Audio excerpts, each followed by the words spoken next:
ಪರಿಸ್ಥಿತಿ ಇದೇ ಆಗ್ತದೆ.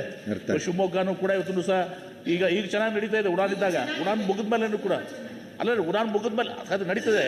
ಮುಂದೆ ನಾನು ಹೇಳ್ತಾ ಇರೋದು ಎಲ್ಲರ ಇಂಟ್ರೆಸ್ಟ್ನಿಂದ ಹೇಳ್ತಾ ಇದ್ದೀನಿ. ದಯವಿಟ್ಟು ನಾನು ಎಲ್ಲ ಆಲ್ ದ ಏರ್ಪೋರ್ಟ್ಸ್ ಬೀದರ್ದು ಹಂಗೆ ಆಯಿತು ನೋಡಿದಿರಿ. ಈಗ ಉಡಾನ್ ಬೇಡ ಚರ್ಚೆ ಬೇಡ. ಅದು ಬೀದರ್ ನಡೀತಲ್ಲ. ಈಗ ಅದು ಬಂದಾಗಿದೆ. ಈಗ 1 ವರ್ಷದ ಕಾಲ KKRDBಯಿಂದ ನಮ್ಮ ಸಹೋದ್ಯೋಗಿ ಸಚಿವರು, ಅರಣ್ಯ ಸಚಿವರು ಈಶ್ವರ್ ಖಂಡ್ರೆ ಅವರು KBIದಿಂದ ಫಂಡ್ಸ್ ಕೊಟ್ಟು, ನಾವು ಸ್ವಲ್ಪ ಫಂಡ್ಸ್ ಕೊಟ್ಟು ಟೆಂಪ್ರರಿ ಆಗಿ 1 ವರ್ಷ ಇದು ಮಾಡಿದ್ವಿ. ಅದು ಕೂಡ ಮುಕ್ತಾಯ ಆಯ್ತು ಈಗ. ಸೊ ಹೀಗಾಗಿ the solution is government of India, not only for Karnataka, ಇಡೀ ಭಾರತ ದೇಶದಲ್ಲಿ ಈ ಉಡಾನ್ ಸ್ಕೀಮ್ ಏನಿದೆ 3 ವರ್ಷದಿದ್ದನ್ನ ಕನಿಷ್ಠ ಪಕ್ಷ 10 ವರ್ಷ ಮಾಡಬೇಕು ಆನ್ ದೇರ್ ಓನ್.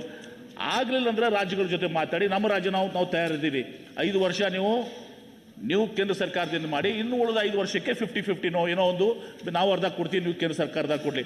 ಹೀಗೆ ಮಾಡಿದ್ರೆ ಮಾತ್ರ, ನಾನು ಇದನ್ನ ರಾಜಕೀಯವಾಗಿ ಮಾತಾಡ್ತಾ ಇಲ್ಲ, in the interest of people, airports ಮಾತಾಡ್ತಾ ಇದ್ದೀನಿ. ಈ ಕೆಲಸ ಆಗಬೇಕು. ಅದಕ್ಕೆ ನಮೋಶಿವರ ನೀವು ಕೂಡ ನಾವು ಒತ್ತಾಯ ಹಾಕ್ತಾ ಇದ್ದೀವಿ. ಖುದ್ದಾಗಿ ಭೇಟಿಯಾಗಿ ಒತ್ತಾಯನೂ ಮಾಡಿದ್ದೀನಿ. ಅವರು ಕನ್ಸಿಡರ್ ಮಾಡೋಣ ಅಂತ ಹೇಳಿದ್ದಾರೆ. ಅವರು ಕನ್ಸಿಡರ್ ಮಾಡೋಣ. ಕೂತ್ಕೊಳ್ಳಿ ಸರ್, ನೀವು ಅವರಿಗೆ ಇದು ಮಾಡಲ್ಲ. ಉತ್ತರ ಕರ್ನಾಟಕ ನ್ಯೂಸ್, ಇದು ಕನ್ನಡದ ಉಸಿರು.